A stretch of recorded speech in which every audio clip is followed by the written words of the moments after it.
안녕하세요. 마음성장학교 대표 김은미입니다. 우리는 마음성장학교 독서집단 지금 여기에서 40일간 릭 워렌 목사의 목적이 이끄는 삶을 함께 읽고 나누고 있습니다. 오늘은 12번째 날로 하나님과의 우정을 키워나가기 라는 장을 나눌 텐데요. 지난 11장에서 하나님과 좋은 친구가 되는 방법 6가지 중에서 2가지를 나눴습니다. 오늘은 나머지 4가지 방법에 대해서 함께 나누겠습니다. 하나님은 의로운 자들에게 당신의 우정을 나타내신다. 잠언 3장 32절 말씀.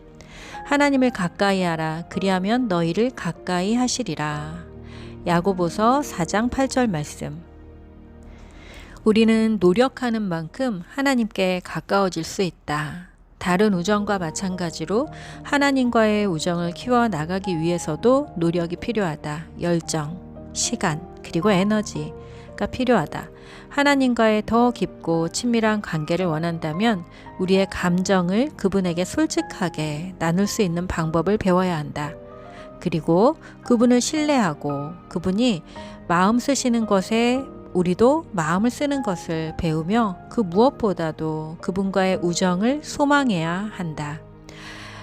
하나님과 더 깊은 좋은 친구가 되는 방법 3번째, 하나님 앞에서 정직해야 한다.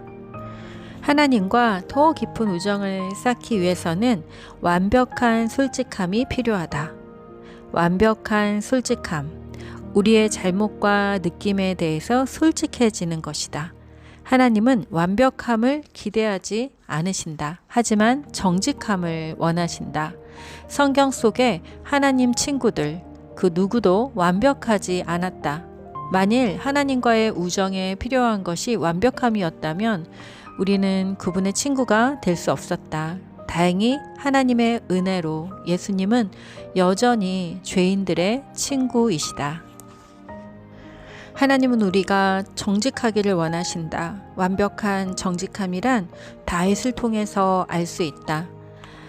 다윗이 불공평함과 배신 그리고 버림받음에 대해 비난하는 것을 하나님은 모두 다 참고 들으셨다.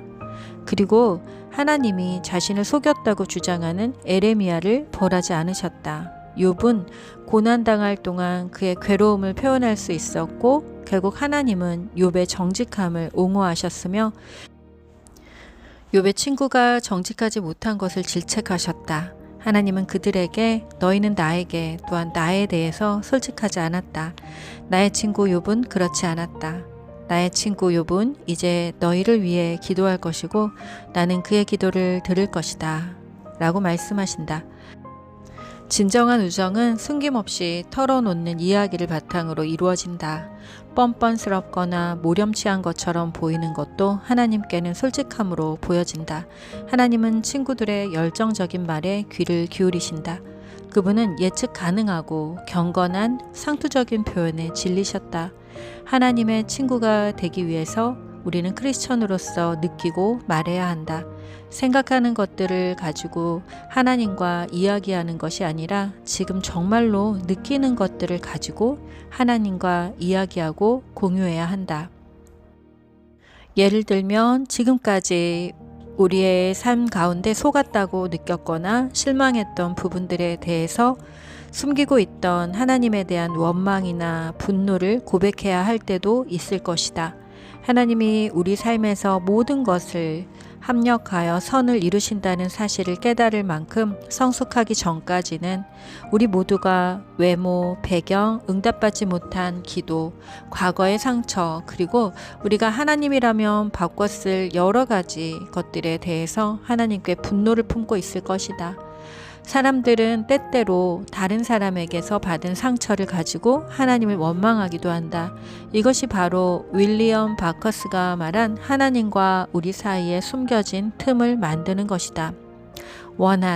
원한이야말로 하나님과 우정을 가로막는 가장 큰 장벽이다. 그분이 나에게 이것을 허락하셨다면 내가 왜 그분과 친구가 되어야 하지?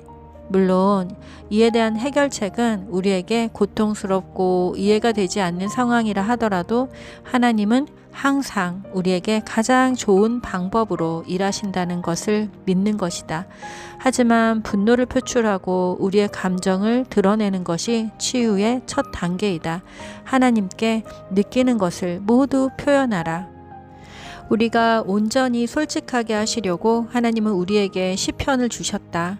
시편은 예배 매뉴얼이고 고함, 한탄, 의심, 두려움, 분노, 깊은 열정, 감사, 찬양, 그리고 믿음의 말들이 모두 들어있다.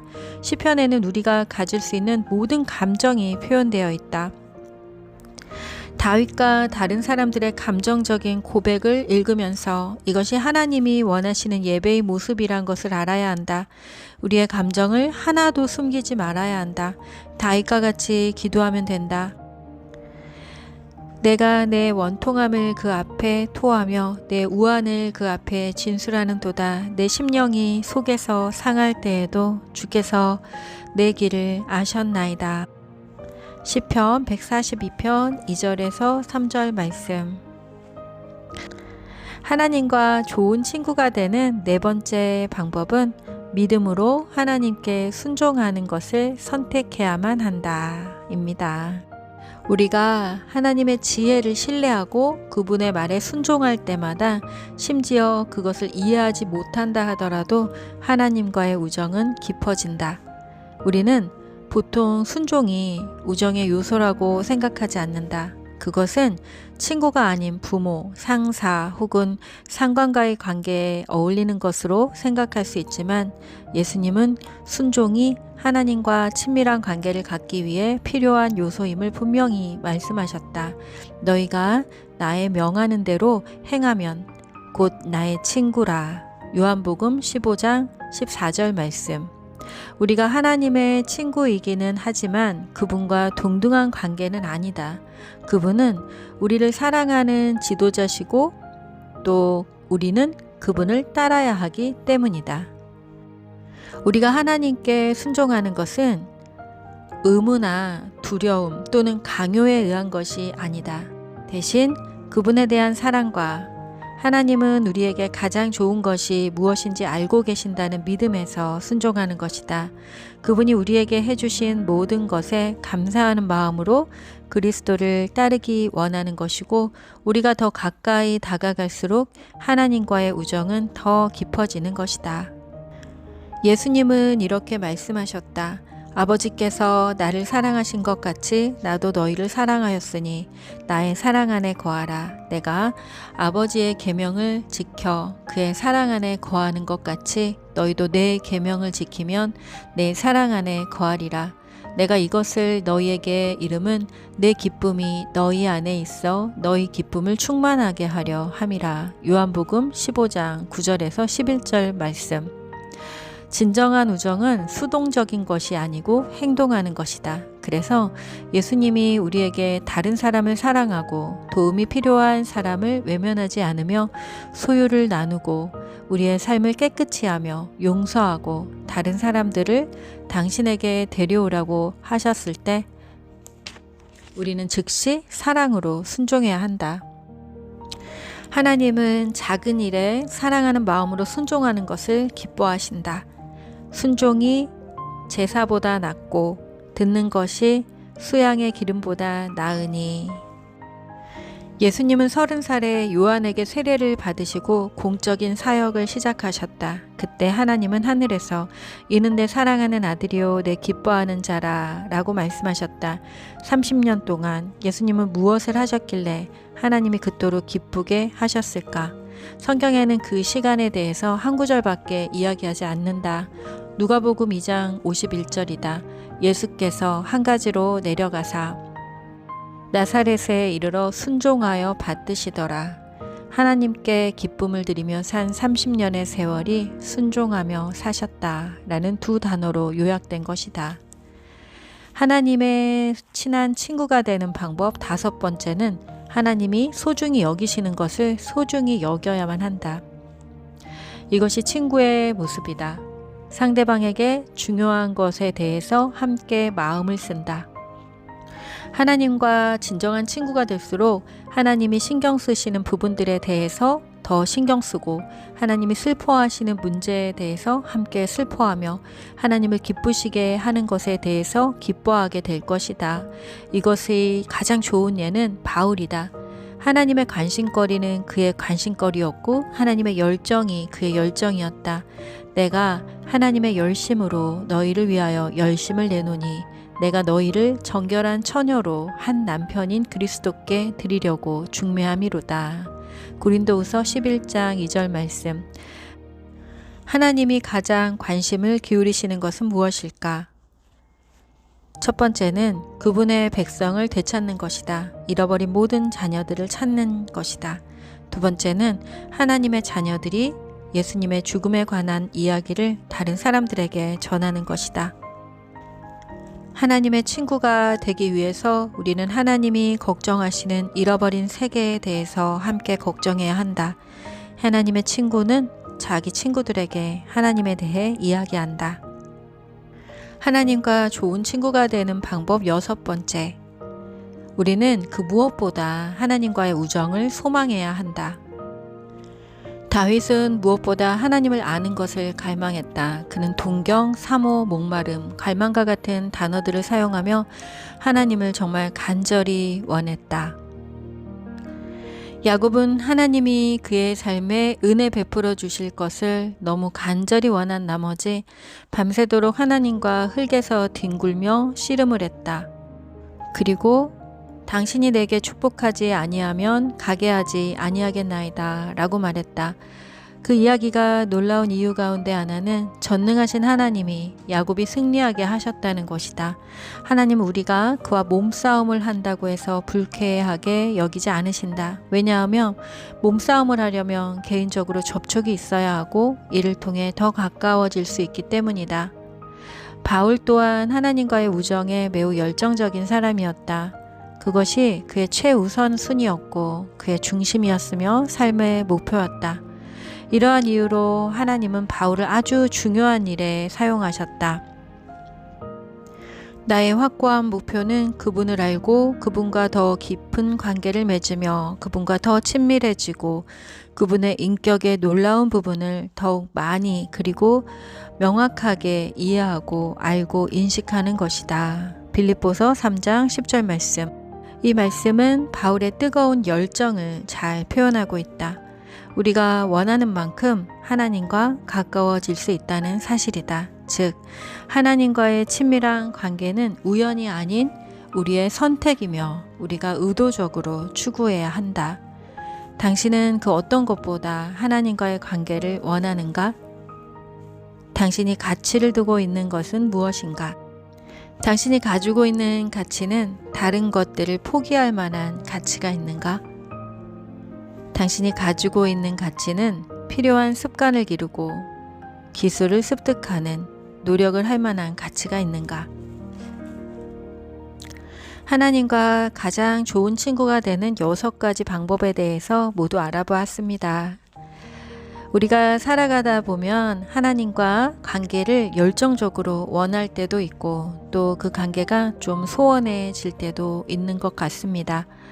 단순히 습관적인 신앙 생활을 하면서 지금까지의 모습으로 살았다면 하나님이 어쩌면 당신의 삶에 고통을 주실 때 너무 놀라지 말기 바랍니다. 릭 워렌 목사는 고통에 대해 이렇게 말합니다. 고통은 열정을 위한 연료다. 우리가 보통 때에 갖고 있지 않은 변화에 대한 열망을 일으키는 에너지다. 그리고 C.S. 루이스는 또 이렇게 말합니다. 고통은 하나님의 확성기다 라고. 이는 영적인 무기력함에서 우리를 일으키는 하나님의 방법이다. 우리가 부딪히는 문제는 벌받는 것이 아니다. 그것은 우리를 사랑하시는 하나님이 주시는 경고다. 하나님은 우리에게 화가 나신 것이 아니다. 우리를 아주 깊이 생각하시는 것이고 당신과의 교제 가운데로 우리를 다시 이끄시기를 원하시기 때문에 무엇이든지 하실 것이다. 하지만 하나님에 대한 열정을 다시 불태우는 더 쉬운 방법이 있다. 바로 하나님께 달라고 요구하는 것이다. 예수님, 그 어떤 것보다 당신을 더 가까이 원합니다. 하나님은 바벨론의 포로들에게 이렇게 말씀하셨다. 너희가 전심으로 나를 찾으면 나를 만나리라. 너희가 전심으로 나를 찾으면 나를 만나리라.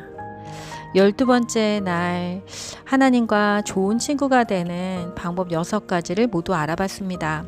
오늘 내 삶의 목적에 대하여 생각할 점. 나는 내가 원하는 만큼 하나님과 가까워질 수 있다. 외울 말씀. 하나님을 가까이 하라. 그리하면 너희를 가까이 하시리라. 야고보서 4장 8절 말씀. 삶으로 떠나는 질문. 나는 오늘 하나님과 더 가까워지기 위해서 어떤 현실적인 선택을 할 것인가? 여러분은 어떤 선택을 하실 건가요? 하나님 내게 은혜를 베풀어 주시옵소서. 하나님과 더 가까워지기를 원하나이다 라고 쓰는 기도들을 많이 본 적이 있습니다. 리거렌 목사는 이렇게 말하고 있죠. 하나님과 더 친밀한 관계를 갖기 위해 우리는 더 많은 시간과 열정과 에너지를 하나님께 써야 한다. 그리고 하나님이 기뻐하시는 것, 하나님이 슬퍼하시는 것에 더 많은 주의를 두어야 한다. 그리고 무엇보다 진실하고 정직해야 한다. 그리고 가장 쉽고 가장 좋은 점은 바로 하나님을 우리가 가까워지기로 선택하는 것이다. 우리가 의도적으로 하나님과 가까워지기를 선택하는 것이다. 그리고 하나님께 달라고 요구하는 것이다. 하나님께 달라고 요구하는 것. 여러분 아버지, 우리 아버지신 하나님께 여러분이 원하는 것을 기꺼이 달라고 요구하시고 그리고 그분과 친한 친구가 되시기를 선택하시기 바랍니다. 오늘 이야기는 여기까지 하겠습니다. 오늘도 평안하세요. 샬롬. 저는 내일 또 만나 뵙겠습니다.